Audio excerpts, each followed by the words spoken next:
Namo Phat. Good morning. Thank you for joining me for our daily practice check-in. Listen, listen, listen. This beautiful sound calls us back to our true home.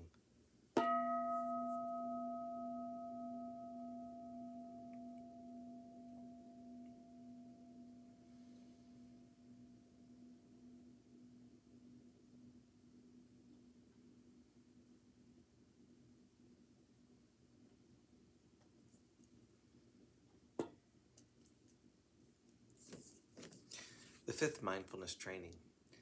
Aware of the suffering caused by unmindful consumption, I vow to cultivate good health, both physical and mental, for myself, my family, and my society, by practicing mindful eating, drinking, and consuming.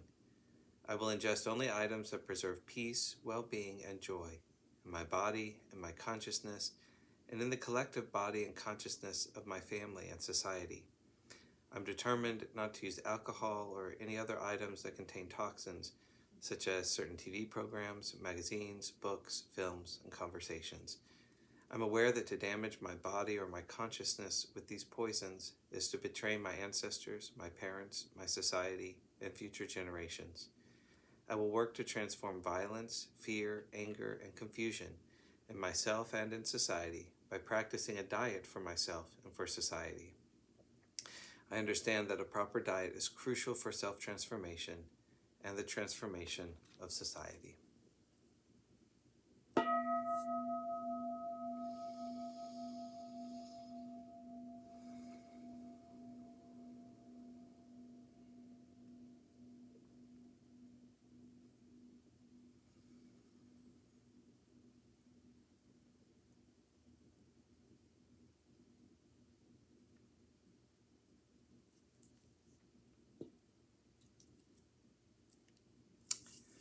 For our Dharma lessons, we've been reading a book by Ajahn Sundara called Seeds of Dhamma. This morning we're reading a section called Our Mind as It Really Is.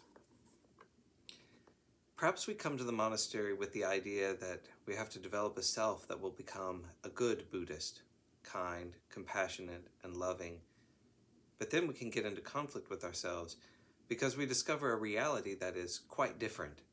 Perhaps we come to experience ourselves as somebody very different from that kind, loving, generous person that we wish to develop. On one level, we want to be pure, loving, and not driven by sensual desires. We want to be respectful of each other, and then we discover other tendencies that we can be so blind to. For a long time, we may think that we are in charge of our lives, and can feel quite guilty or blame ourselves when things do not work out. For example, how many times do we feel embarrassed about the way we behave?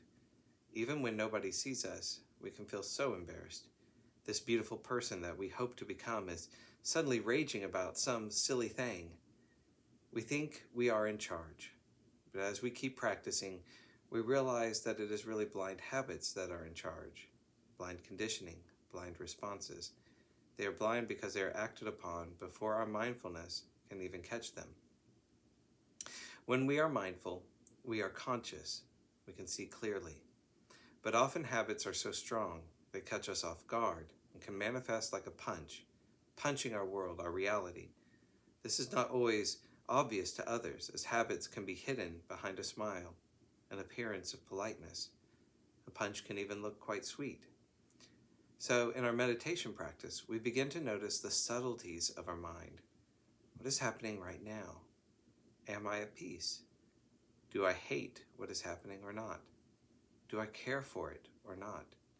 Do I wish to be somewhere else? Do I force myself to be here? These details are not always acknowledged, and yet this is a material of our practice. The Buddha said, "I teach for those who know and those who see." Those are very simple words, aren't they? But for me, they mean a lot. If we don't see our mind as it really is, there is nothing much we can do.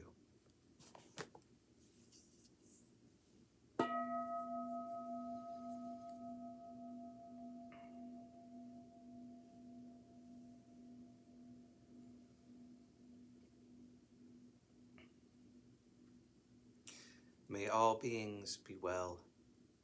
May all beings be happy. May all beings be peaceful. Sadhu, sadhu, sadhu.